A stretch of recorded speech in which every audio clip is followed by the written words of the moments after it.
a força das águas. Cidades alagadas.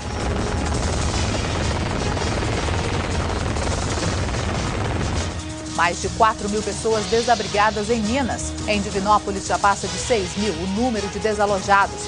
E em mais uma reportagem sobre as rodovias mineiras, as condições da BR-153. Veja agora no MGTV.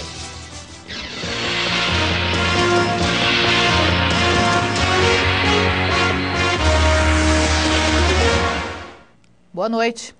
Milhares de desalojados e muitos estragos. Em Divinópolis, a população ainda está em alerta, apesar de não ter chovido forte na cidade durante a tarde. Desde cedo, os moradores convivem com a destruição provocada pelo aumento do volume de água do rio Itapecerica.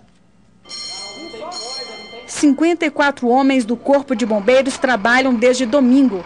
11 veículos de resgates são usados no socorro às vítimas. O Corpo de Bombeiros, que recebia 30 chamadas por dia, agora recebe 30 pedidos de socorro a cada hora. Para ajudar a fazer o levantamento dos locais onde existem mais famílias ilhadas, o Corpo de Bombeiros requisitou de Belo Horizonte um helicóptero. Ele ficará em Divinópolis por tempo indeterminado. As áreas mais atingidas estão na região central da cidade. 10 bairros foram alagados. A enchente atingiu este centro atacadista. Muitos motoristas foram pegos de surpresa. Para se proteger, cada um encontra um jeito. Esta família se refugiou no quintal com os animais. O nível do rio Itapecerica, que corta toda a cidade, subiu 15 centímetros por hora. A principal estação de tratamento de água ficou submersa. 180 mil pessoas estão sem água potável. Na nossa memória, não existiu situação como essa de hoje, parece que desde 1984 aqui na cidade de Divinópolis. No fim da tarde de hoje, 4 caminhões-pipa abasteceram os hospitais, creches e asilos de Divinópolis. Na sede da Associação dos Catadores de Materiais Recicláveis, muita coisa foi destruída ou foi levada pela água. Ficou comprometido, final de ano, o Natal, né? A produção de 15 dias foi toda embora rio abaixo. No depósito da Gerência Regional de Saúde, mais destruição. O estoque de material para 3 meses de trabalho ficou boiando. Os carros tiveram que ser amarrados para não serem levados pela correnteza. Este tanque de combustível foi arrancado do chão. O trabalho de prevenção a várias doenças ficará comprometido. Parte nossa de controle de endemias, né, dengue, as bombas, o material, muita coisa perdeu e está submerso. Nesta escola estadual estão 25 pessoas que tiveram as casas destruídas. Nas salas de aula aguardam a solidariedade. Tentar pedir ajuda, né, que se puder, que nem colchão, roupa de cama eu não tenho, perdi tudo. Ainda nesta edição você acompanha outras notícias da enchente em Divinópolis. E outros municípios mineiros também sofrem com a chuva. Veja em 1 minuto. Em Conceição do Pará, a população está preocupada. Os alertas de que o rio Pará pode subir mudou a rotina da cidade. No Centro Cultural, móveis e livros foram tirados do chão. Nessa farmácia, tudo foi retirado. Na Câmara de Vereadores, funcionários organizaram o plenário e retiraram os computadores. Nas casas, famílias inteiras se mobilizaram. Nesta ilha moram 3 famílias. 2 já saíram, mas um casal insiste em ficar. Em Jeceaba, milhares de pessoas foram atingidas pela enchente. Escolas viraram abrigos. A cidade está sem energia elétrica. O abastecimento de água também foi interrompido com a queda de algumas barreiras. A água invadiu fazendas, casas. Em algumas, só dá para ver o telhado. Brumadinho, na região metropolitana de Belo Horizonte, está ilhada. O rio Paraopeba transbordou e as ruas foram cobertas. Pelo menos 240 pessoas deixaram as casas. Os principais acessos à cidade estão interditados. Em Belo Vale, na região central de Minas, a prefeitura decretou estado de emergência. É difícil chegar à cidade porque na estrada de acesso a pista cedeu. O rio Paraopeba subiu 9 metros e a água invade várias casas. E a previsão ainda é de chuva amanhã em algumas áreas do estado. Ainda pode chover no noroeste, sul e triângulo. Nas demais regiões, o sol deve voltar a surgir entre nuvens, provocando aumento nas temperaturas e chuva isolada no fim da tarde. A temperatura máxima não passa de 24 graus em Patos de Minas, 25 em Araxá. 26 graus em Divinópolis, 27 em Uberlândia e máxima de 29 em Ituiutaba. No próximo bloco, mais uma reportagem sobre as rodovias mineiras.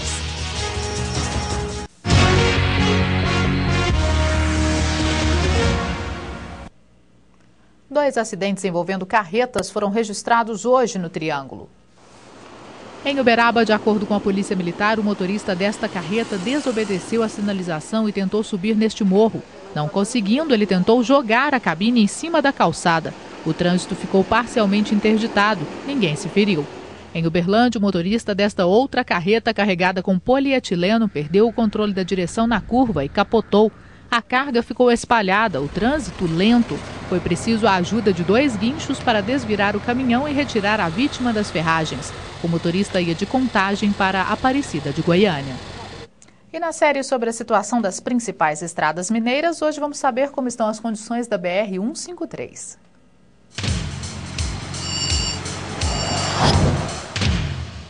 Conhecida como Transbrasiliana e mais recentemente como a Rodovia do Mercosul, a BR-153 é uma das estradas mais movimentadas do país.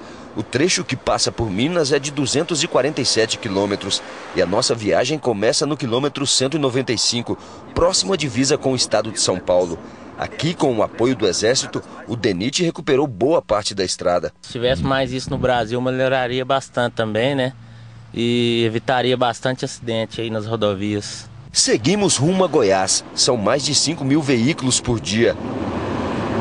E com tantos veículos disputando espaço, muitos motoristas cometem imprudência, causando graves acidentes como esse que aconteceu essa semana no quilômetro 130. Por causa de uma ultrapassagem, 2 carretas bateram de frente e um dos motoristas morreu na hora. Depois da cidade de Prata, os buracos na pista, principalmente em dias de chuva, são os maiores causadores de acidentes.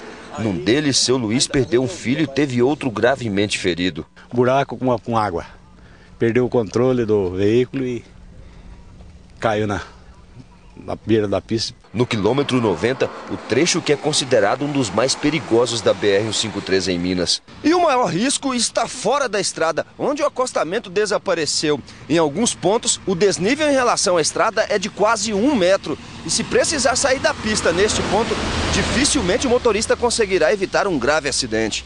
As marcas do último capotamento ainda são visíveis. A partir do trevo de Monte Alegre, conhecido também como Trevão, o último e melhor trecho da BR-153 em Minas.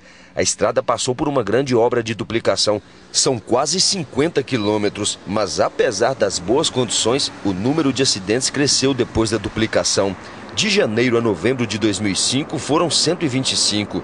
Esse ano, no mesmo período, 158, um aumento de quase 30%. São muitos os fatores de risco, o principal deles é a imprudência, né? O excesso de velocidade, a questão de não guardar a distância de segurança, a questão da falta de respeito com o próprio limite físico de cada um, o pessoal dirigir cansado, com sono.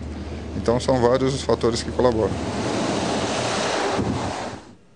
Na reportagem de amanhã, a situação da BR-262. A seguir, as últimas informações ao vivo do Centro-Oeste sobre a chuva e mais. Uma estratégia já adotada por grandes clubes chega aos times do interior.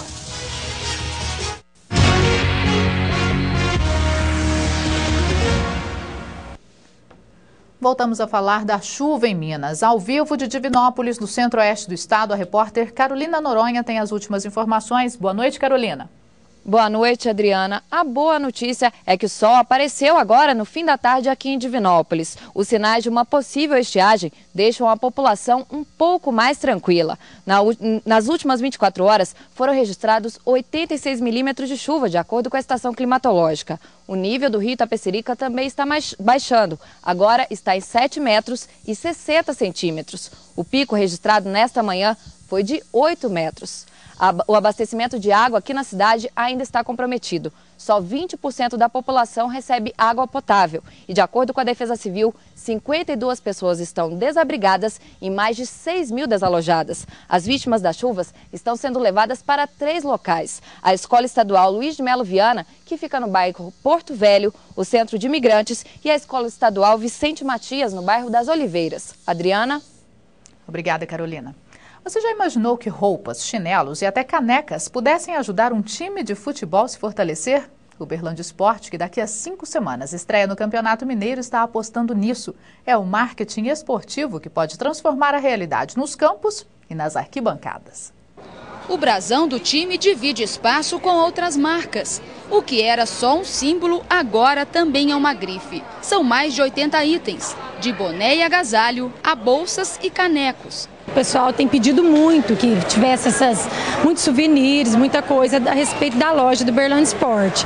O time já tem em funcionamento desde 2002 uma loja no estádio do clube. Vender e licenciar produtos está no topo da prioridade dos times bem-sucedidos.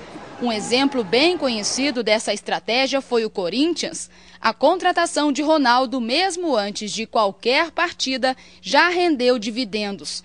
Levou mais torcedores às lojas do clube. Dinheiro que se transforma em estrutura e competitividade. A matemática é simples. Tradicionalmente, os clubes procuravam os patrocinadores para a formação de um time. O problema é que nem sempre é fácil encontrar um patrocinador que queira apoiar um clube menor. Com o marketing, o foco do clube passa a ser criar uma torcida apaixonada. Com essa torcida, volta o patrocinador, que investe num time mais competitivo, vitorioso, que conquista títulos e atrai mais torcedores ao clube. Com isso, se fecha o círculo virtuoso do futebol profissional. Assim como as pequenas empresas estão enxergando que o marketing é uma ferramenta muito importante, os pequenos times, os times menores também têm que começar a enxergar que é uma forma de crescer, né? Senão vocês vão continuar pequenos se eles não acreditarem em comunicação, em impacto, em marketing, né? E se o marketing é o caminho para um clube ampliar a receita, o Verdão deve investir neste setor, inclusive lançando moda, despertando o interesse do torcedor consumidor. O dia que a gente conseguir ter um marketing esportivo, uma agência exclusiva para isso, com certeza o Brasil vai estar dando uma renda muito grande. A estimativa é que no mundo o marketing esportivo movimente a cada ano 10 bilhões de dólares. O MGTV Segunda Edição fica por aqui. Assista agora a novela Três Irmãs. Hoje nos despedimos com as imagens da decoração de Natal de Araxá. Uma ótima noite para você e até amanhã.